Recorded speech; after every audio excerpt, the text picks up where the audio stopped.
4 hal merugikan di dalam adat dan budaya Minang. Ya, secara garis besar sebelum diuraikan. Atau ini video pendek sebelum nanti disambung dengan video panjang. Dirugikan secara sejarah, dirugikan secara makna, dirugikan secara status hukum, dan dirugikan secara manajemen. Baik, secara sejarah dulu. Di Minang itu sangat banyak sejarah dusta beredar.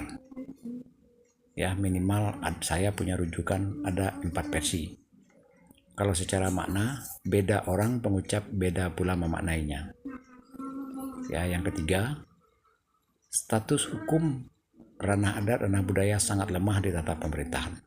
Terutama perebutan perampasan hak wilayah tanah, pemerintah cuma memandang yang benar itu yang bersertifikat walaupun terwujudnya cacat. Yang keempat,